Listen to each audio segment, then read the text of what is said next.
Well, I don't know how this is going to work, but try it out. Okay, I'm going back to 1988, I think, and my marriage broke. It broke.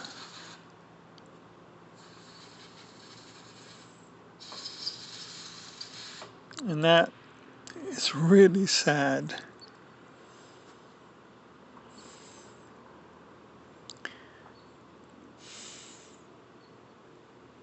There's a lot of pain for all involved.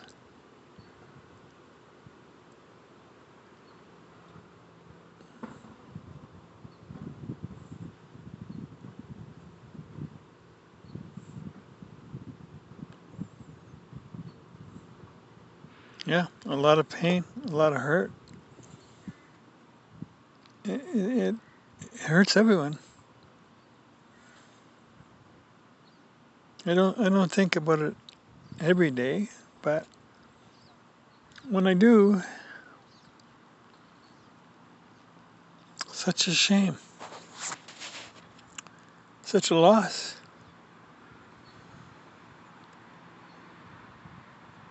When I do, there's usually some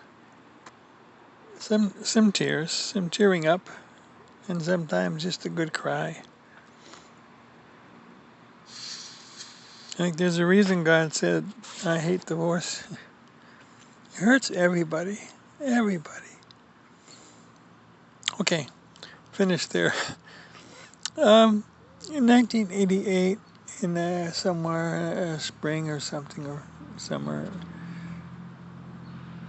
I moved to a motel in Burnaby near my work, and I stayed there for maybe a year and a half.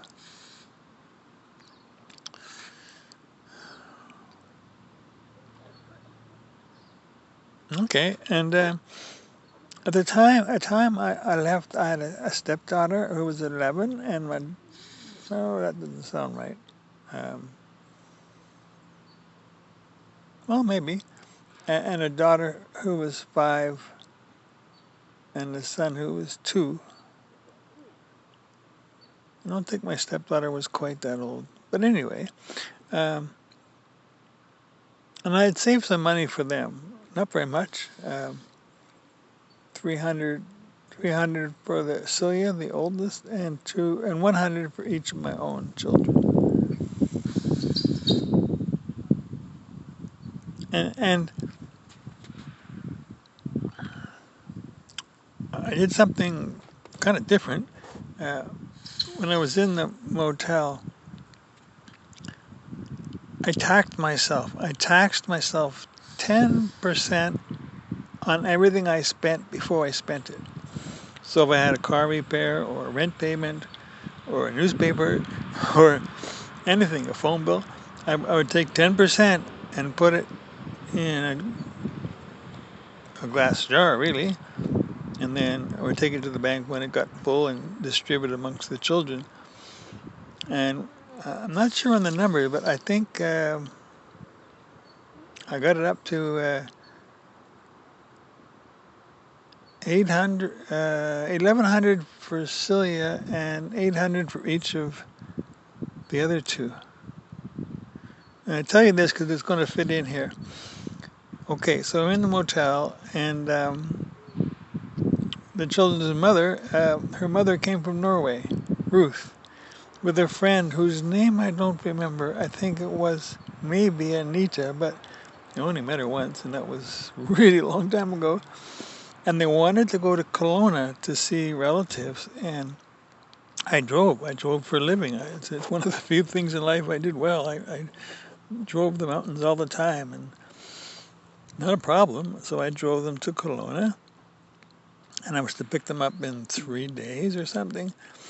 And then I thought, well, I'll go about for a couple of days. And my goal was to follow the Kettle Valley Railroad. So I followed it from just above Kelowna down to Rock Creek, and It took me a couple days. I got to Rock Creek, and I visited someone there who used to live in Rock Creek for a short time. Um, I don't know what happened to them. Something to do with bikers and longshoremen and that kind of stuff. Anyway, I started up the hill out of Rock Creek, heading for Estoyas, and it's quite a quite a steep climb, and there's a switchback, and when you get to the top of the hill, right right there it levels out, and Hume Creek Road was there where it ended up moving to, but I didn't know that at the time. I kept going, and then there was Johnson Creek Road, and then right away the highway did a really sharp turn, and it dropped. It turned and it dropped down into the gully and back out the other side. And um, I passed Johnson Creek Road, and I turned around that corner, and there was somebody standing on the side of the road, just came into view when you went around the corner and started down, and he was hitchhiking. And I remember thinking, that has got to be the stupidest place in the whole world I've ever seen anybody hitchhike from. And, uh, and I picked up all hitchhikers at the time, so um, uh, I knew how to drive. The white line on the edge of the road was almost in the ditch, and but I was able to pull over almost in the ditch and pull him up, to pick him up and carry on. And I told him that. I said, that's got to be the stupidest place in the world to hitchhike from. And he said, oh, I went to town and bought some groceries, which he had with him, and I'm going about 5 miles down the road, and I got my horses stashed under a bridge.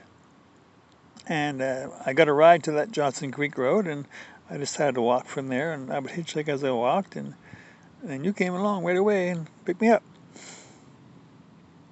Okay, so we got to the bottom of Baldy Road, and under the bridge, he had his two horses, and he was a miner. He had a mining claim up Baldy, some way back in the bush.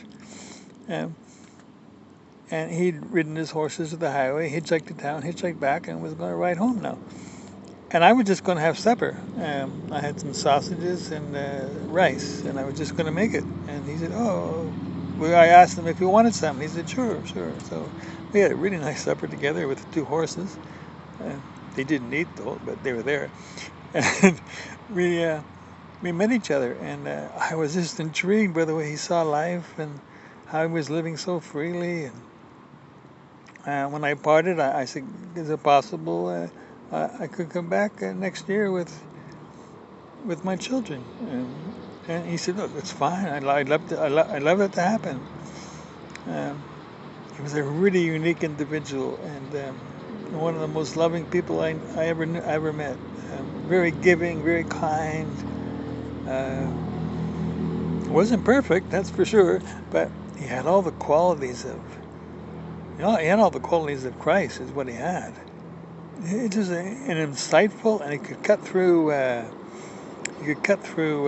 hypocrisy just instantly. He was very skilled at that.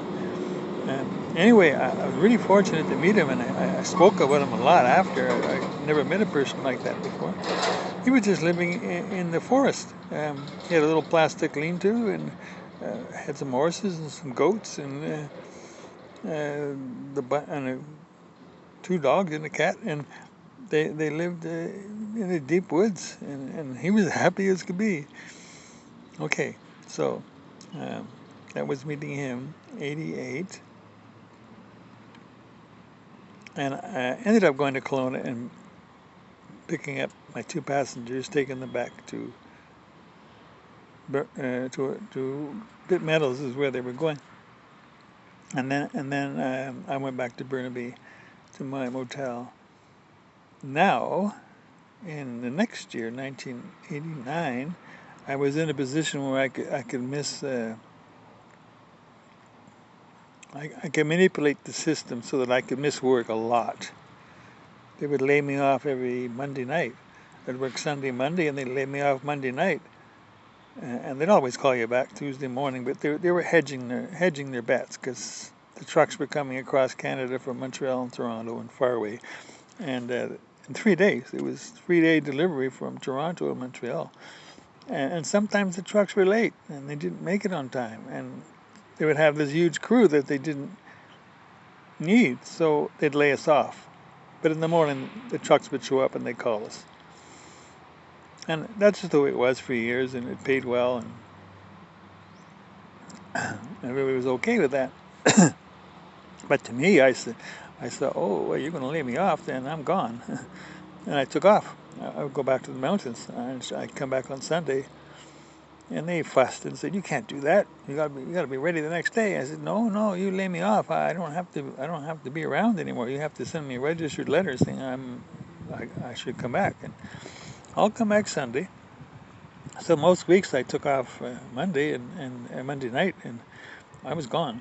I was off to the mountains, and very often I took my children first, one at a time, and then one at a time, and then sometimes in bunches. And I went there a lot. And first I went by myself too. So I spent a lot of time with Peter, and I really valued his view on life, and he gave me two things besides friendship. He gave me a scripture verse one day. Oh, what was it? If you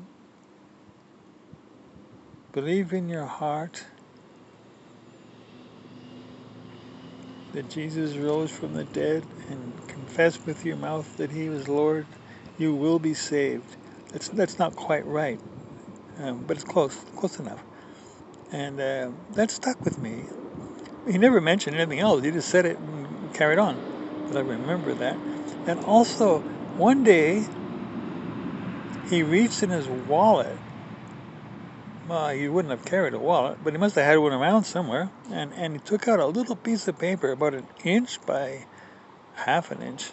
This little tiny ad that said, "House and 26 acres, Rock Creek, rent to own," with a phone number. He said, you might like this. So I put it away and didn't pay much attention to it later. Looked at it a couple of times, but didn't act on it.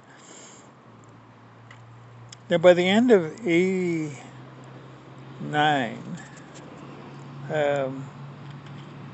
I was in desperate shape. My company closed. I had no work. I had really high rent. I didn't know what to do. That's the short of it. And I decided to go to the mountains and pray for 3 days, 4 days. I didn't know what prayer meant, actually. I had no idea. I mean, I didn't know what to do, what to say. Who am I talking to? It was all kind of generic. But I went. When I was with Peter, I established a mining claim. I had my very own gold mining claim. It was about 4 kilometers, 4 miles, I don't know, from Peter, way off in the bush, down by a lake. And I decided to get as close as I could to my mining claim, and I would just hang out there for 4 days. And so I did. It was winter. It was December. They don't plow the roads. I went as far as I could on the plowed road, and then I backed up as far as I could go in my car. And when I wouldn't go anymore, then that's where I stayed. And my car was a Toyota Tucson wagon, and if you had nothing in the back, you could lie down flat in the back, and on an angle. But you could lie down flat, and it was really comfortable. I mean, as comfortable as lying on a carpeted living room floor. I mean, if that's okay for comfort for you, that's what it was. And for me, it was great. I could sleep and lie down and have a good night's sleep. And I'd driven across Canada and the United States that way, and it was a wonderful car. So I was there 4 days. Now, I don't know how to pray. I mean, I need help. Help me. Help me. And every day I would try to walk to my mining claim, which was, I don't know, 4 kilometers or so downhill, something like that. And every day I would trudge through the deep snow when I go to my mining claim. There was a tree, a big, big tree. I was trying to cut it down with an axe. I mean, a really big tree. It was dead, and it had been standing there, and I thought, I cut that down. So I chopped away at it a little bit. Um, on the on the second night, I allowed myself to turn the car on and warm up. It was so nice to have heat. And I listened to the radio. I listened to As It Happens for about an hour on the second night, and the Iraq War had just started, so it was kind of exciting to listen. Is that really happening? Uh, but the other 4 nights, I left it cold, and I bundled up and plowed through, and that was fine. But I don't know which day it was, the third day, the second day, the fourth day, I was working on the tree, and at the time I didn't know what to make of it. And since then I've learned that's how God answers prayer. One of the ways. Uh, it never really doesn't say yes or no. He doesn't say yes or no. It's always something, to me anyway, something more, a little bit special. Um, while I was working on that wood tree, there was a thought in my head. And I thought, well, where did that thought come from? It's not my thinking. It was just a thought that was just hanging out there.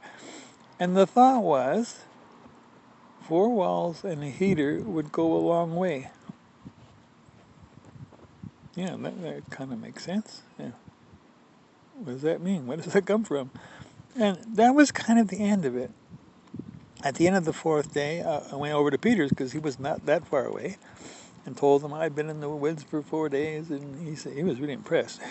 And I was happy to have heat, a wood fire. My goodness, I would always appreciate heat for all my life after that. Uh, and he was going out that night to someone's cabin. I had met this person before. He had a deer farm, had fallow deer, and he was having a Christmas dinner, just him and Peter. And I went too, and I had a turkey dinner. And it was warm. Oh, it was cozy and warm and wonderful. And anyway, back to Burnaby I went. And I thought, what am I going to do? What am I going to do? I can't pay rent here anymore. What am I going to do? So I phoned that number. And they said, yeah, we have a cabin in Rock Creek. It's the second one on the left when you go inside this gate. And you're welcome to stay there. And if you like it, come up to Vernon, where they lived then. And we'll see if we can make a deal. Okay. So I went to this cabin, and I made a terrible mistake. I went in the land, backed up as far as I could. Again, the roads weren't plowed. And I walked, and that cabin, I saw a cabin, and I said, well, that's one. So I went for the second one. Well, the second one, it was a 160-acre piece of land, and right in the far corner was the next house I came to. And I went to that house, and it wasn't the right one. So I went back to the first one, and I had piled everything in my car too. Everything I owned, I piled in my car. The car was full. You could only see out the side windows and the mirror. Nothing else. It was full, heavily overloaded. Everything I owned was in the car except my bicycle, my hockey gear, and a little box of children's clothes that I had saved for my grandchildren. Never saw that one again.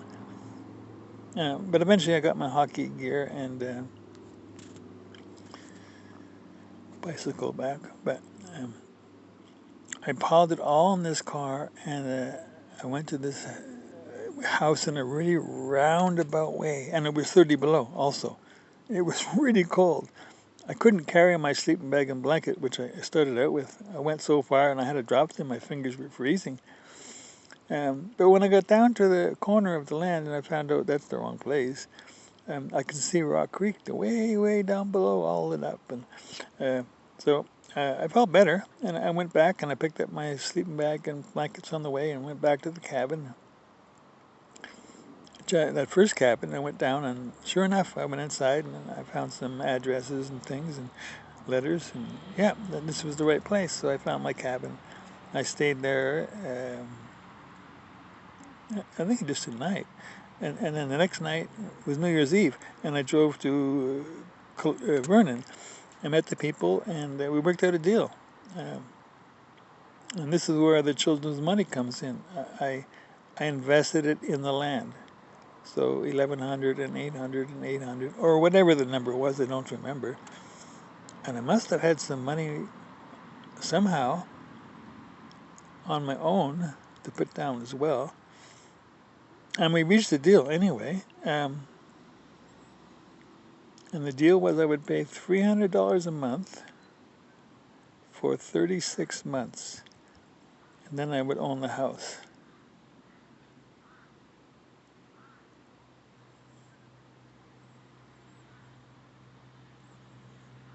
With 26 acres of land.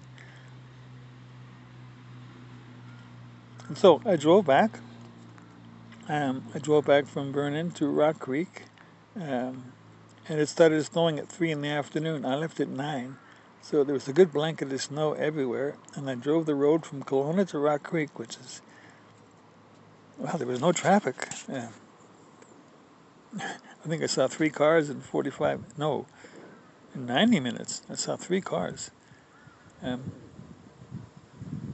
One of them was way off in the field. He'd gone off the road. He was in the field, and I thought, well, I better stop and see if I can help out here. It was a power car, and he had it figured out. He would race down that field with his car. I don't know how he got it going in the snow, but he did. He would race down really, really fast, and then swerve it over to the road and try and go up through the ditch onto the road, and he didn't make it. And he tried a second time. He didn't make it. And I left my lights on so he could see a bit better and hung way back. The third time we went back even further, and he roared down that road. And he went up and through the ditch and up and over the road and and he made it. Wow, he made it. And he backed up and he thanked me very much and took off. And that was my introduction to Rock Creek. And I carried on. And I listened to was it Danny Finkelman on the radio. He had a New Year's show from 9 to midnight. So I got to listen to the whole show, and he had songs from the past, and he also had a story for each New Year's from the past. So it was really interesting, really relaxing, and the drive was wonderful. And I went over the Westbridge, over the river at Westbridge, which is really close to Rock Creek, really kind of part of Rock Creek. And I just come over the bridge, and the community hall in Bridesville, it emptied. It just emptied of all these people. They all came streaming out into the yard, and fireworks, and it was Happy New Year. Oh, that was so sweet. And then I went. I got into Rock Creek. I went up the sharp turn and to my road and down my road to the very end, and backed up as far as I could, and then walked back to the house that I just made an arrangement to buy. And I moved in. And I stayed there for 10 years. And it was the most deep experience I've ever had. It was the hardest time. It was the most wonderful time. It was the saddest time. It was the happiest time. It was everything. It was hard, and yet it couldn't be better. Yeah, that's how it was. That's how I got there. A little piece of paper, and a little stay in the woods for three nights. And God did answer prayer, even if I didn't know how to pray. He answered it anyway, because He's like that. Seek the Lord, and you will find Him. I didn't know. 4 walls and a heater would go a long way. Well, of course it would, but I didn't think in those terms of yeah, I just didn't. And now I had a place with 4 walls and a couple of eaters, and I stayed there for all those years, 10 years, and then the Greenwood tape picks up from that moment. And the last thing I'll say is the children's money that I put into the land, which they knew nothing about because they didn't know I was taxing myself and saving money for them. I didn't give it to them right away. I invested it for a little bit more time. And then I wanted them to get over really young years where you do stupid things and the money would just go poof. And then they were still pretty young, I think early 20s maybe. And I gave it to them, and it multiplied. That little $300 become. Erin, I talked to her yesterday. She thought it was just over 4,000 that I gave her. And I just don't remember. I know Celia, I gave her 700, and then later on a bunch more, and Tom Eric gave it to him too. I don't remember anything after that. But they were part of it, you know. Even though they weren't in a sense, but I'd saved the money for them, so I invested it in the land, and it came back over 2.5 times. Because I had sold 5 acres previously for 10,000.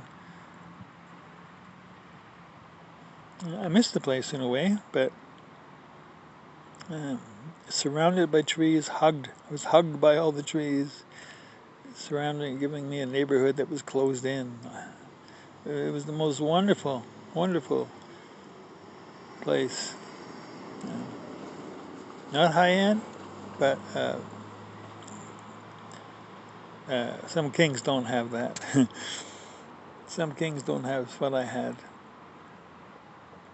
So that's how I got to Rock Creek. Hope that makes a bit of sense. I have notes here, but I forgot to look at them. Well, I just got carried away. Well, maybe I should look at them. Hang on a sec.